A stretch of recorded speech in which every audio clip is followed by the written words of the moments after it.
Hello Joshua level, Joshua 1 and Joshua 2. Welcome back with Teacher Juwita. How are you today? How are you this morning? Today we are going to study chemistry. Before we study, prepare yourself to pray first. Let's pray. Lord Jesus, we thank you for your blessing today. Now we want to study chemistry. Please bless and guide us so that we can understand the lesson. In Jesus' name we pray. Amen. Nah, kali ini Teacher Juwita akan mengajak kalian untuk belajar tentang perubahan materi. Oke. Nah, materi itu dapat mengalami dua macam perubahan, yaitu perubahan fisika dan perubahan kimia. Nah, di pertemuan sebelumnya kita sudah membahas sifat-sifat dari zat tersebut. Ada sifat fisis dan sifat kimia. Nah, hari ini kita akan membahas lebih detail mengenai perubahan fisika tersebut. Ya, sebelumnya kita harus tahu dulu apa sih yang menjadi pengertian atau yang dimaksud dengan perubahan fisika itu. Nah, perubahan fisika adalah perubahan zat yang tidak menghasilkan zat atau materi yang baru. Ya.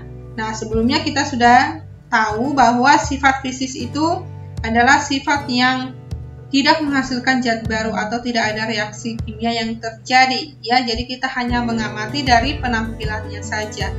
Nah, kemudian untuk sifat kimia itu adalah perubahan yang menghasilkan zat baru atau ada reaksi kimia yang terjadi. Nah, perubahan fisika itu meliputi perubahan wujud, bentuk, ukuran, dan pelarutan. Nah, sebelum kita lihat apa yang menjadi contoh-contoh dari perubahan wujud, bentuk, ukuran, dan pelarutan, kita harus tahu dulu apa yang menjadi ciri-ciri dari perubahan fisika.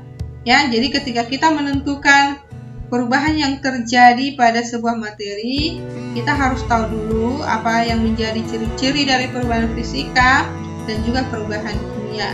Nah, baru kita bisa menentukan perubahan yang terjadi pada materi tersebut, apakah perubahan fisika atau perubahan kimia.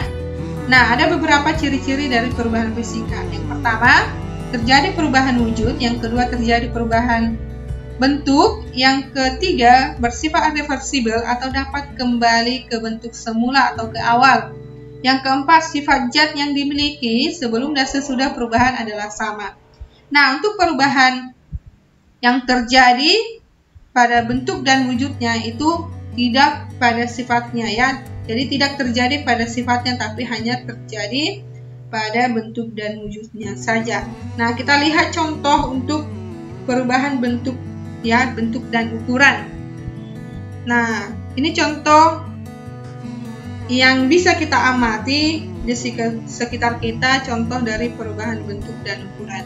Nah, contoh yang pertama adalah kopi yang ditumbuk menjadi serbuk kopi. Ya, ini adalah contoh perubahan ukuran, ya, di mana kopi yang kasar itu dihaluskan menjadi serbuk kopi. Ya, jadi ini hanya terjadi perubahan ukuran saja, tapi sifatnya tetap sama, ya, tidak terjadi perubahan sifat. Kemudian untuk perubahan bentuk itu terjadi pada kayu yang berubah bentuk menjadi kursi.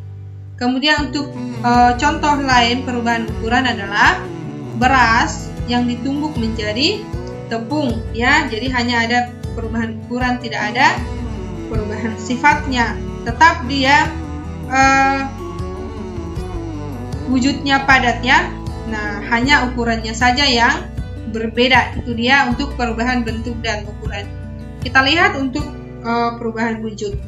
Nah, sebelumnya kita sudah tahu bahwa wujud itu ada tiga. Wujud dari sebuah zat itu ada tiga. Yang pertama gas, kedua padat, ketiga cair. Nah, di sini teacher sudah menampilkan sebuah diagram perubahan wujud gas, padat, dan cair.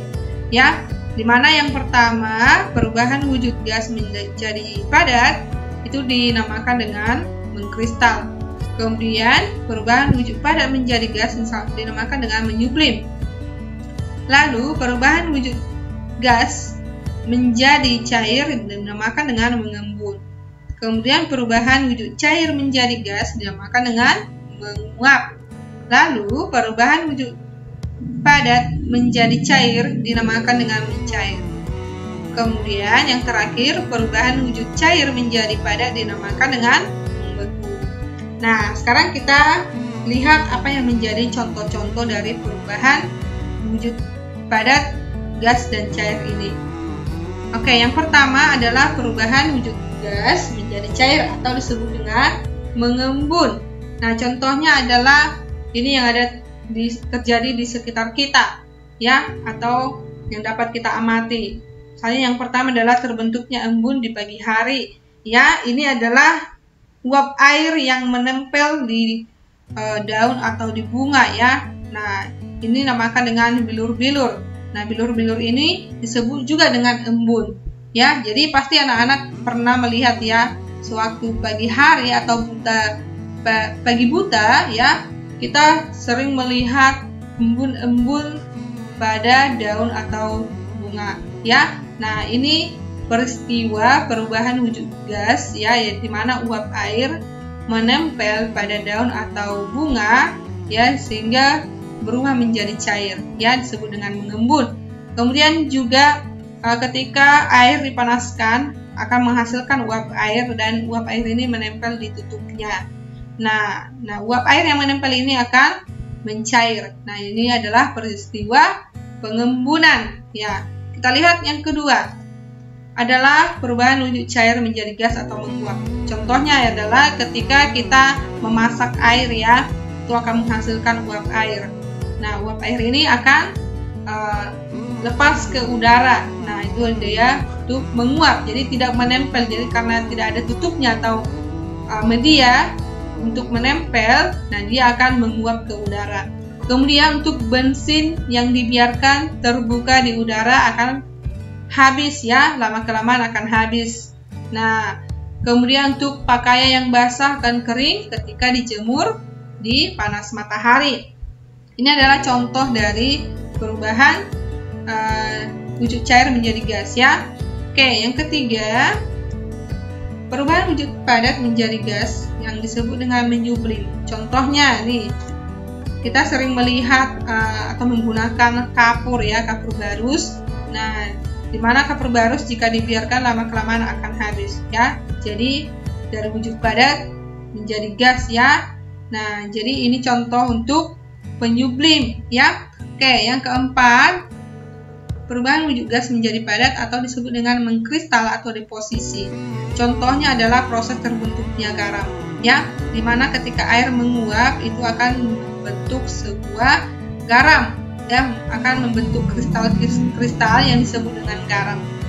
Oke, kemudian contoh yang kedua adalah perubahan atau proses terbentuknya salju, ya, di mana uap air ini akan membentuk butir-butir salju, ya, atau disebut dengan kristal salju, ya.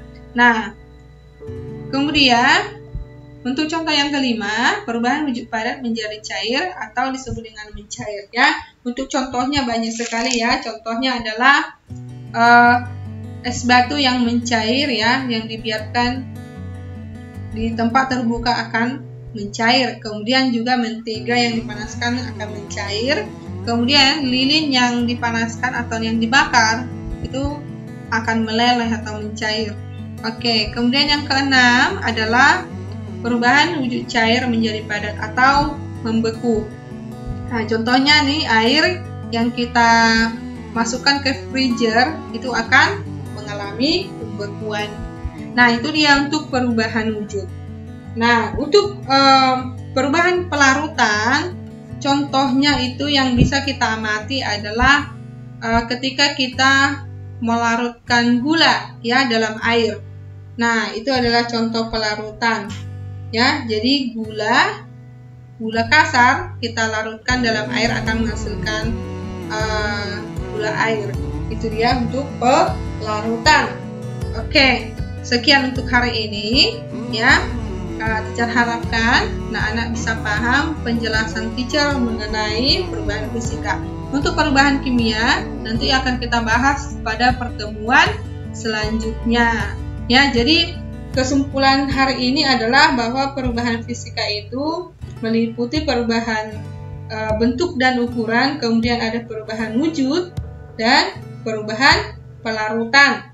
Ya, Kemudian ciri-ciri dari perubahan fisika tersebut bahwa terjadi perubahan bentuk dan wujud, kemudian dapat kembali ke bentuk semula, dan sifat zat yang dimiliki sebelum dan sesudah perubahan adalah sama. Jadi sifat dari zat tersebut setelah sebelum dan sesudah berubah itu adalah sama, ya, tidak berubah, ya. Dan perubahan fisika tersebut juga memiliki pengertian bahwa perubahan zat yang tidak menghasilkan zat atau materi yang baru.